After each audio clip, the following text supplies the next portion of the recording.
All right, the first step is to mark your wing for your ailerons. We've already pre-marked the center of the leading edge and the center of the trailing edge. And I'm just going to take the template, line it up, and I'll show you in a minute how it looks. And you see the front is marked, lined up, side's lined up. Oh, I move a little bit. Not a big deal, just kind of move it around. Doesn't have to be too precise, just enough. And then we're going to mark all the way through, puncture all the way through your foam for your aileron ends. Same thing on this side. And center here for the edge. This is where your control horn is going to be located. So we're going to mark there all the way through and mark there. Come back into this side, here, and here. And then for the aileron servo, we'll mark the outline of the hole we're going to cut for it. And again, you don't have to be too precise. You can use this same aileron, come down to the crease. Since we have glue here, you're going to move over just a little bit and get your aileron end in there. Go all the way through, because we're going to pick up those holes on the back side. Same thing on this side. Here's our crease, so we'll go right about there. And we'll go all the way through, and here. So now we got our markings. We are going to go ahead and just mark these out so we can follow along with the knife. Here and here. It's pretty straightforward. And here's where your control horns are going to go. Here and here. And then on the back side, we're going to pick up those holes that we had. So here's one hole here. Here's one hole here. Here's a hole here. And then our hole here is right about there. I'm not sure if your camera picks it up, but we'll go ahead and put a little bit of a light line right there. Oh, let me come over here a little bit. It's easier to find an edge so you don't bend your dihedral around.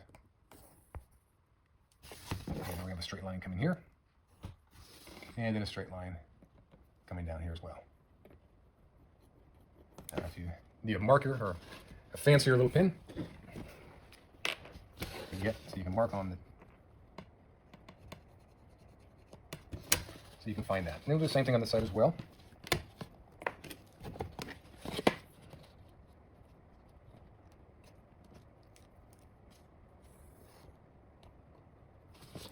And this end here, this end's going to go right about here. And that is where our aileron's going to go, and our servo. All right, so now we're going to mark the servo for the elevator, where it goes. Find the edge of the table so you don't damage your elevator, and your template. And there's a hole here for the dowel, and that's where your template will go, right over that hole. And then your line, again, you don't have to be super accurate. This line here is where the edge is, where the bend is. And we're going to mark where the servo hole will be. So just put your pin in. You don't have to go all the way through in this case. But once it's marked, then we'll take our ruler and we'll mark here and here. And then here. And then I do, because I have tape down, slick surface, I can use, here she comes. Yeah. Oh, overshot, that's okay. That's it. Okay, so next is cutting the aileron hole and then the aileron themselves. Now this is going to go through a lot of foam. There's two types of knives you can use, an X-Acto knife and then a box cutter knife, whichever one works for you. In this case, I tend to like the X-Acto knife. We'll just take our time and make several cuts through until we get through, and slowly raise the blade, and it gets a little stiffer as you go along. And you notice you're going through a lot of layers of foam down below. And then because there's an angle on the blade, you turn around and you're able to go straight in. And a little saw action sometimes helps out as you go through. And start straight down and get the blade on a little bit of an angle here. Go nice and easy, a little slow. And then watch out for your fingers down below here. You don't get your fingers punctured. And then you should be able to push it through. If you're not sure, flip it over. Now you can see I didn't make it all the way through, so.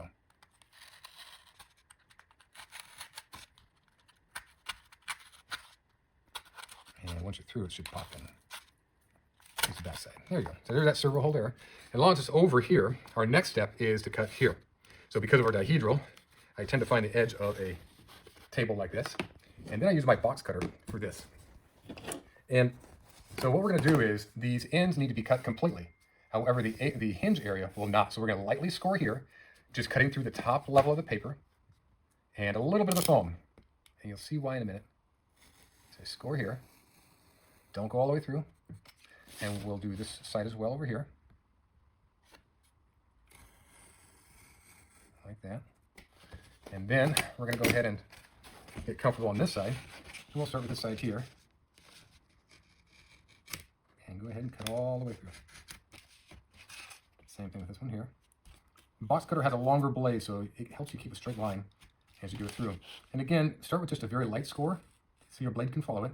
And then push down with your tip and draw back firmly. If you don't pull back firmly, or if you have a dull blade, your paper on the back side will start to peel up. So we're going to come over on this side here a little bit.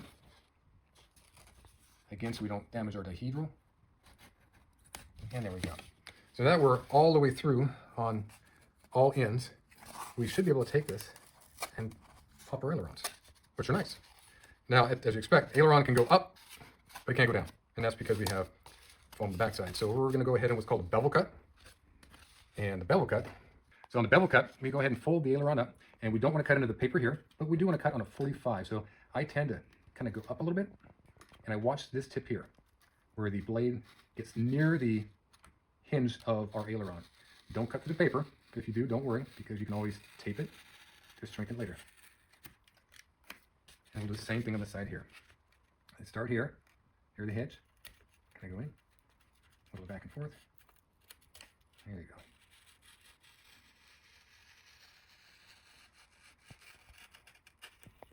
All right, so now our aileron goes up and down, fully on both sides, which is great. Now what we'll do is we'll go ahead and reinforce these with some tape to make sure that they won't rip in the future. So we'll go ahead right over the edge of the aileron itself. A little bit of cut tool tape, and there. Now further, to strengthen this edge, make sure you recut your hinges so they work. Then also what we'll do to assist in our hinges to operate, we'll take our skewer that we have, and we're going to go ahead and have a little bit of tape there. We're going to take the skewer, and we'll just use it to open up this edge here a little bit.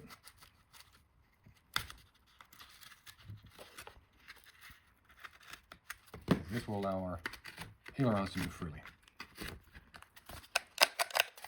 And if you want, you can cut back the extra so you don't get that sound.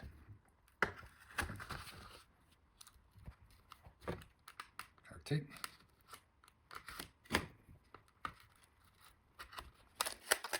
All right.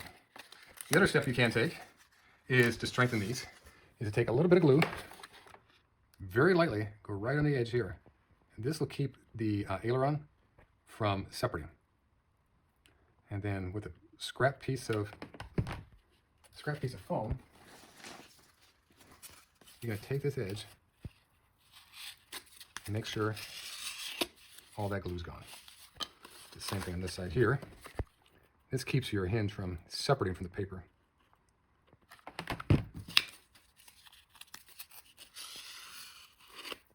Like that. And don't leave any, get it nice and clean, like a thin piece of tape. And let it sit. And all right, now we're going to cut out the elevator. Same thing, lightly go over your pencil marks so your blade can follow it. And a lot of this area will be covered up with glue and server, so it's not too critical, but it helps it make it look nice.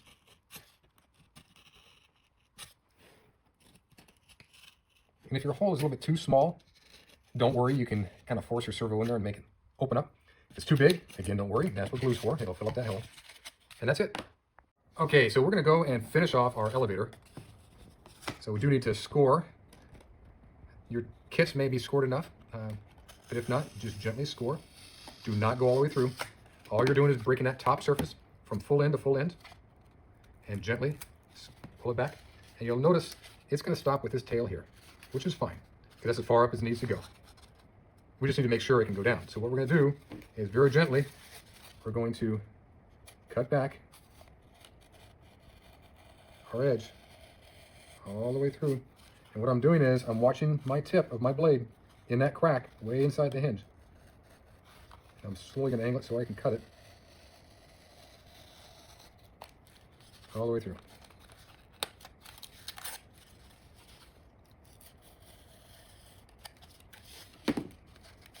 And now I can move down. Very similar. If you're able to back cut more, you can do that as well. I'm not going to do that at this point. What I will do is put a little bit of glue in there to keep that from separating out, like we do in the ailerons, all the way down. Just a little bit of glue. I missed a little bit. And then I'm going to take a piece and get rid of all the glue. Just leave a little bit of residual to hold the paper together. Get down deep, and your hinge is done. All right, so before you install your servos, put your servo arms on first. And one servo will have both sides of the arm, and the other servo will only have one side. In your kit, it'll come with the servos and the screws and the arms. You have to select the right ones. So these are the ones that we'll be using. And it's important to get them in what's called a neutral position. So the swing of the arms is the same, so you don't have too much up and not enough down, or vice versa on your control surfaces. You can hook it up with your transmitter receiver, or you can use something like this. This is the servo setup or tester. And what it allows you to do is control these servos outside your plane or your model itself. So I'll plug it in, and these are inexpensive. They're like $4 or something like that off Amazon. So you take these, and there's multiple positions. There's 3 positions. There's manual mode, to where I can manually move them. There's a neutral position, which we will use to put our linkages on. And again, if you've installed these or already, or if you need to do it the first time, this is the position you want to be. You can always take screws off and relocate on different spline and put them on, because they are splined shafts. Then there's a third mode, which you can see the full swing. Some servo testers will allow you to go full 180, but you can see servos don't actually go 180. So we're going to go back to neutral, and we're going to leave it there. Our next step is installing the elevator servo. Now, the elevator servo is the servo with only one side of the horn. It's not the double-sided horn. Go ahead and slide your wire in, and test fit first to make sure it fits. What's important here is the wires are on the front side of the plane. The horn is on the up position, in its neutral position that we just set. Once you're done, slide it down gently, take your glue gun, and put just a little bit of glue on this side and on this side, and hold it in there. That's all you need. You take your finger, you can kind of just get the excess off if it's not too hot and you're used to high temperatures, and you're done. Our next servo is the aileron servo. Go ahead and slide it through. We're going to test fit to make sure it fits in there nicely. In this case, our wire is going to the back, and our our horns are in the back as well. We'll slide it through. It's going to be going through 3 levels, and it's fit fine. Looks good.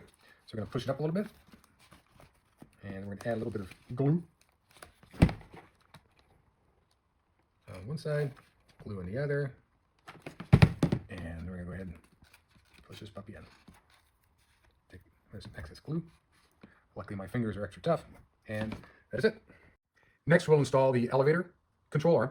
The control horn. So the control horns come with a piece attached to it.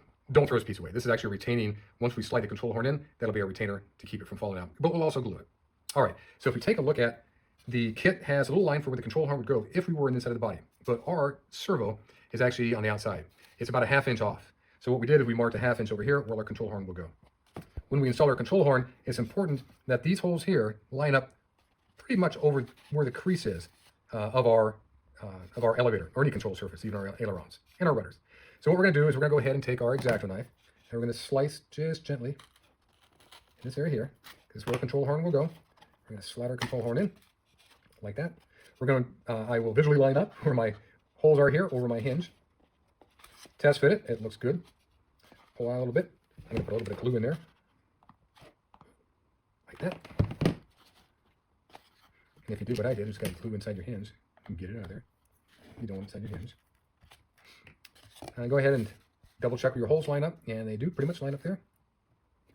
And then we're going to come on this side, and that retaining piece that you took out earlier, we'll go ahead and slide it on to the top of our, squeeze the foam in between, and if you moved your control arm a little bit, go ahead and tighten her up, put it back in position.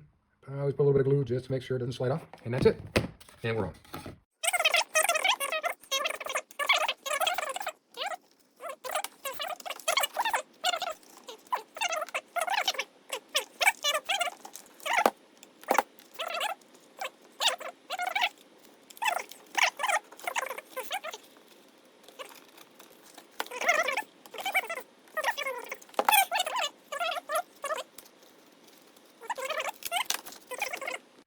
Okay, our next step is to put our linkages on. This process is the same for our ailerons, so we'll start with our elevator since it's just easier to see. This is a control linkage. It's an adjustable control linkage.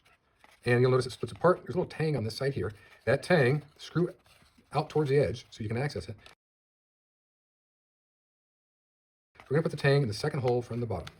And we can talk about why that one later on, but it's a good place for beginners.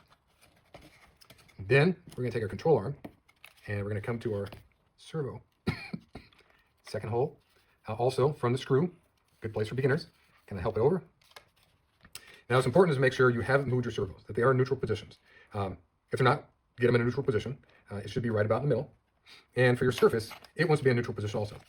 What's important is that this servo and the control surface it operates are always in neutral position, so when you hook up your transmitter, it won't automatically go to one left or to the right or up or down. It just keeps everything in neutral positions. So this wire obviously is a little bit long. We left them long for your kits. And what we're going to do is we're going to make a mark and then trim back. And the mark we're going to make is between the control horn edge and the screw right in the middle. And make a little mark right about here. Now, you may not be able to see that, but I can see it. I'm going to slide it out. I get my pliers. Hold on to the edge so it doesn't hit somebody in the eye. Trim it off. And then your screw, if it's not in there, you have to install it. Install it before you attach it to your control horn. Make sure you have room. Back it out, and then you can bend the wire a little bit if you need to. So go inside the hole, and make sure your surface is level. The servo hasn't moved. And we'll go ahead and tighten this down. You may want to back that up with your finger a little bit. And it is plastic, so make sure you don't strip it out. But you'll definitely feel when it stops. So I did adjust a little bit too much. And now I can tighten it down. Okay, and now when I move my servo, my control surface moves. Sweet. That's it. All right, so we've done the same process for our ailerons as we did for the elevator. On the ailerons, it's going to be a little trickier because they're shorter as you go through. Make sure the screws are pointing outwards so you can adjust for those as well. Again, select the second hole from the bottom of the horn, so from this surface down below, and go 1, 2. And then when you slide in here, it may be a little tight, so you may need to use pliers to help pull them through or rock them in to their position. And that's it. Make sure you're in a neutral position before you start. It goes off just a little bit. All right, nice and snug. What's important is that the back of the motor has room to spin. And as we go to assemble this, now you may have gotten glue in your holes back here, and not to get too concerned. If you have a piece of wire or something, you can stick into the holes. If you don't have wire, you can take the dowling that you had when you're playing with the tip and stick it in there. And now we're going to put the zip ties on. So we're going to start with one and work our way in, like so. I like to make sure that they all kind of look the same on the plane when installed.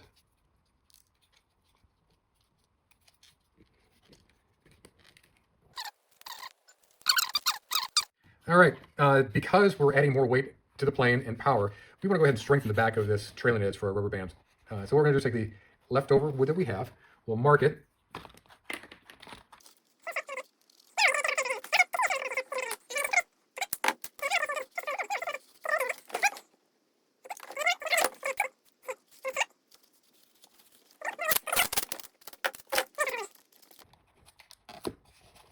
Like that. When your plane's done, you can do some additional things to kind of tighten it up a little bit, make it a little stronger. You can place along the front edge some packaging tape, heavy-duty packaging tape on the edges, because as you're learning, these will be hitting all sorts of things: houses, fences, limbs, trees. Also on the leading edge of the rudder and the elevator, or the vertical stabilizer, horizontal stabilizer, you can do it. And then in addition, I place packaging tape from here all the way back underneath, because all this would be rubbing on the ground as you land. Finally, under the wings, I put fiber reinforced tape, because you will be doing loops and stuff like that, and it helps strengthen the plane's wing quite a bit. And then finally, this I put a straw here to slide in my antenna to keep it just from kind of dragging around and stuff like that. So there you go. Hope you have a great time flying, and go ahead and comment below to see how you like things.